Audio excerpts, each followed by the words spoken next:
নমস্কার বন্ধুরা, আমি সঞ্চিতাস এসেন্স রেসিপিজ ইউটিউব চ্যানেলে আপনাকে স্বাগত। রসগোল্লা একদম ছানা দিয়ে তৈরি কলকাতা স্টাইল স্পঞ্জ রসগোল্লা, সাদা ধপধপে স্পঞ্জ রসগোল্লা বাড়িতেই তৈরি করা যায়। এরকম স্পঞ্জ রসগোল্লা ছাড়াও আমি কিন্তু আপনার সাথে শেয়ার করেছি এইরকম মিনি রসগোল্লা। এক হাঁড়ি মিনি রসগোল্লা আমি আপনার জন্য তৈরি করেছিলাম। ম্যাঙ্গো রসগোল্লা আমি আপনার জন্য তৈরি করেছি। এছাড়া রয়েছে রসগোল্লার পায়েস। এই রসগোল্লাগুলো দিয়েই কি করে আপনি রসগোল্লার পায়েস করবেন।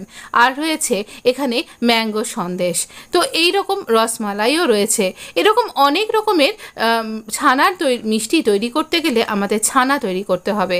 আজকের রেসিপি এই রকম ছানা কি করে তৈরি করবেন প্রপার মিষ্টির জন্য।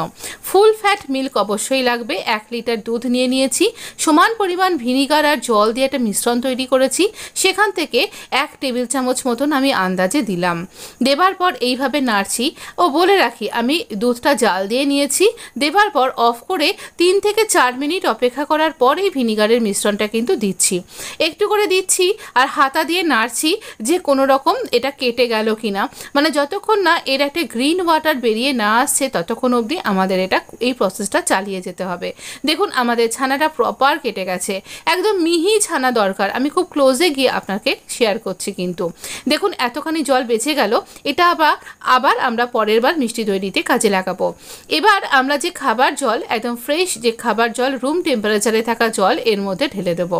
ফ্রিজের জল নয় কিন্তু, তাহলে এর কুকিং প্রসেসটা একদম স্টপ হয়ে যাবে। ছানাটা শক্ত হবে না, নরম থাকবে। আর এরপর আমরা এটাকে চাপা দিয়ে দেব একটু ফাঁক রেখে, যাতে এটা প্রপার ঠান্ডা হতে পারে। এইভাবে 3-4 ঘন্টা বাদে এটা পুরো ঠান্ডা হয়ে যাবে। শীতকাল হলে তো আরও তাড়াতাড়ি হবে। এবার আমরা একটা স্ট্রেনারের ওপরে একটা মলমলের ফ্যাব্রিক রেখে তার উপরে এই ছানাটাকে ছাঁকবো, কারণ ছানাটা খুবই মিহি ছানা, খুব সুন্দর একটা ছানা তৈরি হয়েছে আমাদের। এবার দেখুন এই ভিনিগার মিশ্রিত জলটাকে ভালো করে চিপে স্কুইজ করে আমরা এটা ফেলে দেব। এই গ্রিন ওয়াটারটা আমরা আটা মাখার ক্ষেত্রে বা আমরা ডালের গ্রেভি বানাতে বা ঝোলের গ্রেভি বানাতে ইউজ করতে পারি। এবার আমরা এই ছানাটাকে ভালো করে আমাদের খাবার জল দিয়ে ভালো করে ধুয়ে নেব। কেন ধুচ্ছি বলুন তো, যেন আমাদের মিষ্টিগুলো এর মধ্যে এই ভিনিগারের টক ব্যাপারটা না যায়, তাহলে তো খেতে ভালো লাগবে না, মিষ্টিটা টক টক লাগবে না। তাই ভালো করে এই টকটা কাটিয়ে নিতে হবে। আপনি ভিনিগার আর জল ছাড়াও আপনি টক দই আর জলের মিশ্রণ বা আপনি লেবু আর জলের মিশ্রণ দিয়েও কিন্তু ছানাটা কাটাতে পারেন। এবার এই রকম করে চিপে আমরা স্কুইজ করব যতক্ষণ না আমাদের এই জলটা একটা সরু ধারায় বেরিয়ে সেই বেরোনোটাও বন্ধ হয়ে যায়। দেখুন এরকমভাবে পুরো বেরোনোটা বন্ধ হয়ে গেছে প্রায়। দেখুন একদম সরু ধারায় পড়ছে আর একদম সেটা কিন্তু কমেও যাচ্ছে।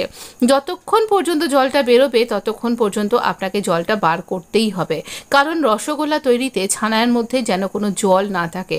কিন্তু ছানা বা সন্দেশ তৈরি ক্ষেত্রেও ছানাটা যেন ময়েস্ট থাকে, তবেই আমাদের এই মিষ্টিগুলো সুস্বাদু, নরম, তুলতুলে, মুখে দিলেই মিলিয়ে যাবে, এই রকম তৈরি হবে। তো এরকম সরু ধারায় জলটা কিন্তু পড়তে থাকবে। তারপরে আমরা কি করব, এতক্ষণ তো চেপে রাখা যায়ও না, আপনি এটাকে হ্যাং করে রাখতে পারেন, এই স্ট্রেনারের ওপর রেখে দিতে পারেন। আমি কি করছি, আর একটু যদি আমার মতন তাড়া থাকে, এই রকম একটা কিচেন টাওয়েল নিয়েছি, এটাকে ভালো করে ফোল্ড করে এর ওপর দিয়ে জল জড়িয়ে নিচ্ছি। খেয়াল রাখতে হবে কিচেন টাওয়েল থেকে যেন কোনো রং এর ছানার মধ্যে চলে না যায়। তো যাই হোক, যাবার কোনো প্রশ্নও নেই। আমরা এখানে সাদা হোয়াইট মলমলের ছেনার যে কাপড় তাতেই একে স্ট্রেন করেছি। এইভাবে রেখে দিন আধ ঘন্টা, তাহলেই দেখুন একদম শুকনো নরম মোলায়েম ছানা পেয়ে গেছি আমরা। কিন্তু না, এটা দিয়েই ছানার মিষ্টি তৈরি করা যাবে না। একে হাতে তালু দিয়ে ভালো করে প্রেস করে ডলে ডলে একদম এর যে দানা দানা ব্যাপারটা থাকে সেই স্ট্রাকচারটাকে নরম করে ফেলতে হবে। একদম যখন দেখবেন মাখনের মতো নরম হয়ে গেছে, তখন এই যে মিষ্টিগুলো আমার চ্যানেলে অলরেডি আপলোড করা আছে, যে কোনো মিষ্টিগুলোকে যেটাকেই আপনি করতে চাইছেন, আমার সুইট প্লেলিস্ট এখানে চলে যান, তাহলেই দেখতে পেয়ে যাবেন। এছাড়া ভিডিও যে প্লেলিস্টটা রয়েছে সেখানেও পেয়ে যাবেন। তো সেখান থেকে দেখে নিয়ে প্রসেসটা ফলো করলেই আপনিও বাড়িতে তৈরি করতে পারবেন মিষ্টির দোকানের মতনই এরকম সুস্বাদু মিষ্টিগুলো। এইরকমভাবে ডলে ডলে ছানাকে রেডি করে নিতে হয়, তাহলেই আপনি পেয়ে যাবেন পারফেক্ট একটা ছানা। যেটা দিয়ে সুস্বাদু মিষ্টি করা যায়। তাহলে আর কোনো চিন্তাই রইল না, আপনার বাড়িতেও মিষ্টির দোকানের মতন মিষ্টি বাড়ির লোকে খেয়ে বাবা বলতে থাকবে। তো আমি তো মাত্র কটা মিষ্টি দেখিয়েছি, আমার এই সুইট প্লেলিস্ট যে প্লেলিস্টটা রয়েছে সেখানে আপনি মিষ্টির দোকানে যা যা মিষ্টি খেয়ে থাকেন তার থেকেও অনেক বেশি মিষ্টি কিন্তু পেয়ে যাবেন। একবার দেখে নিন না। ভিডিওটা যদি ভালো লেগে থাকে, যদি ইউজফুল বলে মনে হয়, তাহলে কিন্তু আপনি এটাকে আমার চ্যানেলটাকে সাবস্ক্রাইব করে নোটিফিকেশানটা অন করতে পারেন, কারণ এই ধরনের বিভিন্ন ইউজফুল ভিডিওই আমি আমার চ্যানেলে আপলোড করি। ভালো থাকবেন, সুস্থ থাকবেন। ধন্যবাদ বন্ধু। আজকের মতন বিদায়, কালকে আসছি।